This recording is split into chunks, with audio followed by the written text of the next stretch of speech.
নমস্কার বন্ধুরা, বাঙালি রান্নাবাই তনুতে সবাইকে আমন্ত্রণ। চলে এসেছি আপনাদের কাছে আরও একটি নতুন রেসিপি নিয়ে। আজকের রেসিপি কড়াই শাক ভাজা পোস্ত ছড়িয়ে। এই শীতের সময় কড়াই শাক ভাজা না হলে গরম ভাতটা ঠিক জমে ওঠে না, তাই খুব বেশি দেরি না করে আজই বাড়িতে বানিয়ে ফেলুন কড়াই শাক ভাজা। আমি ঠিক যেভাবে বানিয়েছি সেভাবে বানিয়ে ফেলুন, দুর্দান্ত স্বাদের এই রেসিপিটি খেতে লাগবে। কড়াই শাক নিয়েছি 150 গ্রাম, যেটাকে ভালো করে পরিষ্কার করে বেছে ছোট্ট ছোট্ট করে কেটে নিয়েছি। এদিকে কড়াই গরম করতে দিয়েছি। কড়াই গরম হয়ে গেলে এর মধ্যে দিয়ে দিচ্ছি সর্ষের তেল।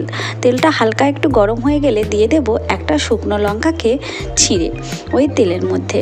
আর মিডিয়াম সাইজের একটা পেঁয়াজ নিয়েছি, যেটাকে ছোট্ট ছোট্ট করে কেটে ওই লঙ্কার উপর দিয়ে দিলাম। পেঁয়াজের উপর দিয়ে দিচ্ছি হাফ টিস্পুন হলুদ গুঁড়ো। সমস্ত উপকরণগুলোকে একসঙ্গে মিশিয়ে নেব। ভালোভাবে মেশানো হয়ে গেলে এর মধ্যে কেটে রাখা কড়াই শাক দিয়ে দেব। এখন কড়াই শাকটা ভালোভাবে ভেজে নেব। জলটা শুকনো হওয়া পর্যন্ত অপেক্ষা করব। জলটা যখনই শুকনো হয়ে যাবে তখনই এর মধ্যে দিয়ে দিচ্ছি পরিমাণ মতো নুন।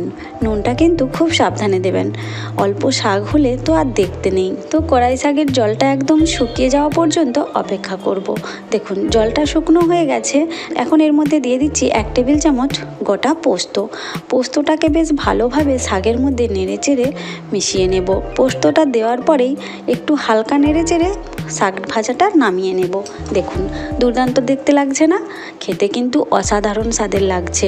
আমার এই রেসিপিটা যদি আপনাদের ভালো লাগে অবশ্যই লাইক ও কমেন্ট করতে ভুলবেন না। আজ এই পর্যন্ত, আবার আসবো অন্য কোনো দিন অন্য কোনো নতুন রেসিপি নিয়ে। ততক্ষণ পর্যন্ত ভালো থাকবেন, সুস্থ থাকবেন।